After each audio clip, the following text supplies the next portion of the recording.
propos du Seigneur Jésus. La Bible dit ceci.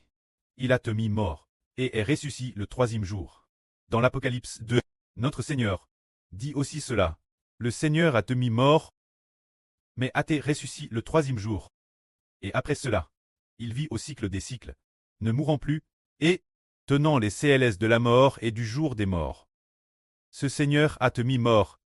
Il vit au cycle des cycles. Alors, celui en qui nous devons croire, est-ce le Seigneur vivant, ou celui qui est mort et ne ressuscitera jamais? Celui en qui nous croyons est assurément mort aussi pour mourir afin de nous racheter, puis, après très mort, il est ressuscité, après sa résurrection, pour que tous ceux qui croient en lui soient sauvés par lui. Prenons un exemple. Par exemple, il y a beaucoup de religions qui adorent des idoles. Alors, ces idoles sont-elles mortes ou vivantes? Les idoles sont mortes, donc adorer des idoles, c'est mort. Alors les idoles sont sans vie, faites de bois, de pierre, d'or et d'argent, phaon. Ce sont des choses crasses, donc croire en elles n'apporte absolument rien du tout. C'est dire, si celui en qui nous croyons, s'il n'a pas le pouvoir de nous sauver, alors si nous croyons en lui, nous n'obtiendrons rien. Mais le Seigneur Jésus en qui nous croyons est vivant au cycle des cycles. Pour nos FHS, il a te mis mort, mais maintenant il est vivant, et il vit au cycle des cycles, tenant les CLS de la mort et du jour des morts. C'est dire que ce Seigneur a le pouvoir de nous aider pour toujours. Mais, si nous croyons en quelque chose, si ce sont ces choses auxquelles les gens du monde croient, qui n'ont pas de souffle, alors nous n'en retirerons absolument aucun bénéfice. Nous comprenons que le Seigneur en qui nous devons croire doit être vivant.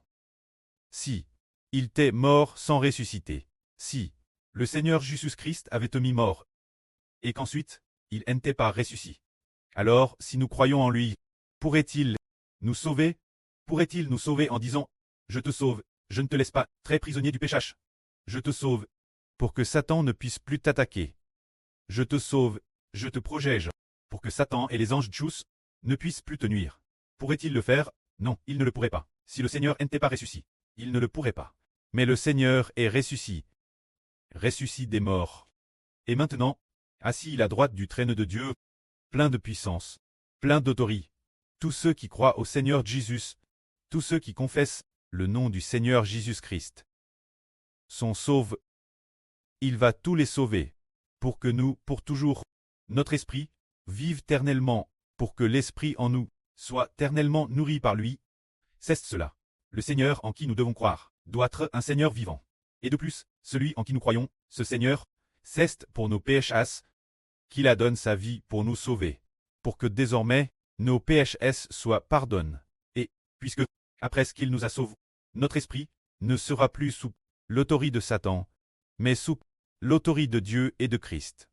Il a le pouvoir de prendre notre esprit, qui était sous le pouvoir de Satan, et de l'arracher maintenant des mains de Satan, pour le placer entre ses mains, sous l'autorité du Seigneur Christ et du Saint-Esprit de Dieu. Alors, celui-ci, celui qui peut faire cela, est le Rédempteur, et il est maintenant vivant pour toujours et jamais. Il nous garde éternellement. Cela veut dire que le Seigneur Christ a ressuscité d'entre les morts. Ensuite, notre frère Ashbert participe à une religion, ce genre de doctrine erronée. Se dire que certaines religions croient en des morts. Par exemple, le fondateur du bouddhisme, il est mort sans jamais ressusciter. Mais il y a beaucoup de gens qui croient en ces personnes de CDS, qui ne peuvent pas du tout se sauver elles-mêmes. Et ces gens, elles, ce ne sont aussi que des créatures, absolument pas. Le Fils du Créateur. Et ils n'ont pas non plus le pouvoir de donner la vie éternelle. Ceux qui se rasent la tête, ces moinelles, ce en quoi ils croient, est insensé, est vain, et finira par prier. Souvent, croire en une religion, par exemple, comme le bouddhisme, c'est très l'ennemi de Dieu. Ce en quoi ils croient, ce n'est pas l'éternel Dieu, ni le Rédempteur Jésus-Christ, mais ils croient en d'autres dieux, ce qui va provoquer la colère de Dieu, et la colère du Seigneur Christ. C'est pourquoi le frère Ashbert dit souvent, ceux qui croient aux religions vont tous prier. Madame, ceux qui sont dans le christianisme, si bien est-ce, au sein du christianisme, il y aura une petite partie de personnes qui aiment profondément le Seigneur, Ces personnes, elles, dans un avenir proche, sortiront pour suivre le frère Eshbert. Quant aux autres, s'ils croient au christianisme, mais ne nous amène pas croire en celui qui est ressuscité d'entre les morts, Jésus-Christ. Alors dans ce cas, ils finiront aussi par entrer eux-mêmes par la porte de la perdition. Regardons ensuite ce que nous venons de dire. Le Christ Seigneur a été mis mort et enseveli. Alors, ce moment-là, il y avait Marie et d'autres femmes qui allèrent visiter le corps du Seigneur Jésus, et elles rencontrent des anges. Les anges dirent, le Seigneur est ressuscité. De plus, quand elles arrivent au tombeau, elles découvrirent qu'elles ne trouvaient plus le corps du Seigneur. Alors elles retournent pour annoncer la nouvelle. En rapportant cela, les femmes racontent toutes ces choses aux 11 apôtres et tous les autres. Quand ces femmes, il y avait Marie de Magdala, Jeanne Salome, Marie mère de Jacques, cette mère de Jacques, Marie, qui est la mère du Seigneur. Ce moment-là, elle rapporte ces paroles aux apôtres en leur disant, le Seigneur Jésus est ressuscité. Nous avons rencontré des anges, et les anges ont dit qu'il est ressuscité. Ce moment-là, Pierre et Jean se mirent tous les deux en route et coururent vers le tombeau dedans. Ils couraient ensemble, mais celui qui arriva le premier au tombeau, ce fut Jean. Pierre arriva ensuite. Mais Jean n'entra pas tout de suite dans le tombeau. Il resta juste l'antre. Ce moment-là, quand Pierre fut arrivé, Pierre entra le premier dans le tombeau. Puis Jean, entra après lui. En entrant dans le tombeau, ils virent les bandes de lin qui étaient y compris le linceul qui enveloppait le corps du Seigneur Jésus. Mais ils ne virent pas le Seigneur. Ce moment précis, ils ne comprenaient pas ce qui s'était passé. Ils ne savaient pas non plus qu'il devait ressusciter des morts. Le sens de cette parole, ainsi ces deux disciples, remplis de perplexité, ne comprenant pas, ne voyant pas le corps du Seigneur, mais ayant entendu dire qu'il était ressuscité, sans pour autant avoir vu le Seigneur ressuscité. C'est pourquoi, avec leurs doutes, ils retournent jusqu'à Jérusalem. Ce moment-là, Marie de Magdala resta près du tombeau, elle pleurait dehors. En se baissant pour regarder dans le tombeau, elle vit deux anges. Alors ces deux anges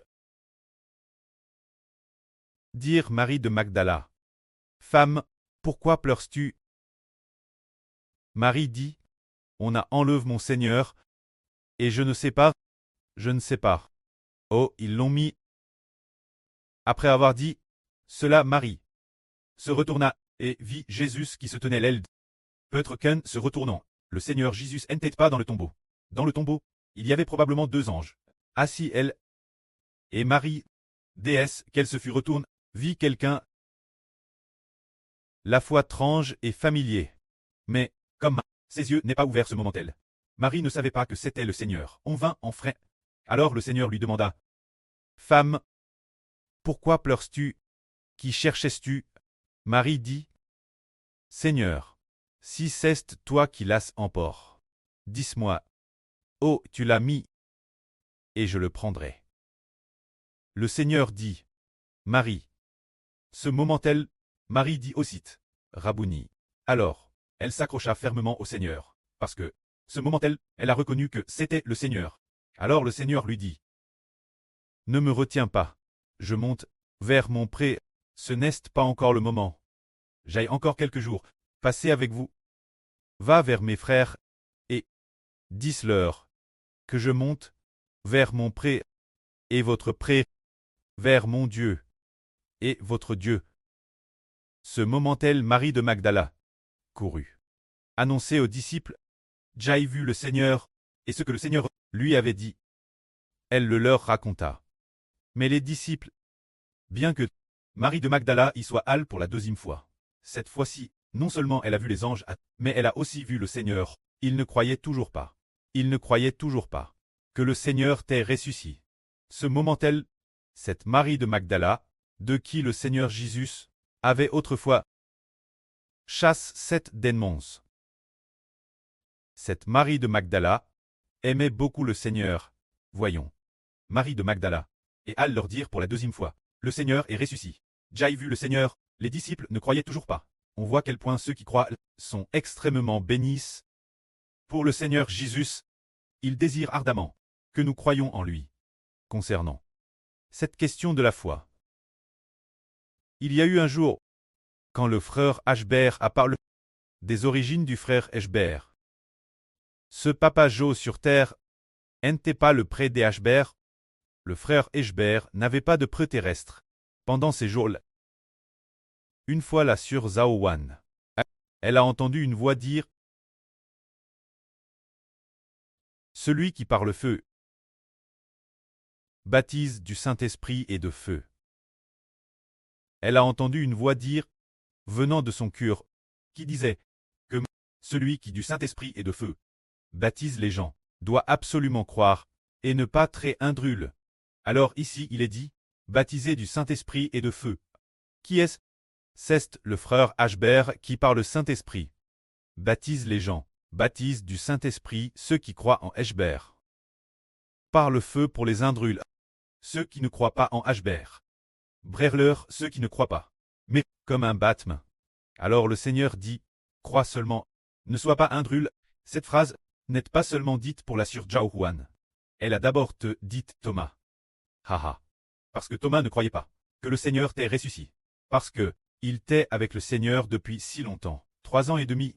Le Seigneur a dit qu'il serait mis mort, que le Seigneur serait mis mort et ressusciterait le 3e jour. Thomas a évidemment entendu ces paroles du Seigneur. Mais il ne croyait pas la résurrection du Seigneur. Plus tard, quand le Seigneur lui est apparu, et allait Thomas toucher son cété. Thomas a alors dit, « Mon Seigneur et mon Dieu. » Ce moment-là, le Seigneur a dit, « Parce que tu m'as vu, crois-tu? Ceux qui n'ont pas vu, et qui ont cru, combien ils sont bénis.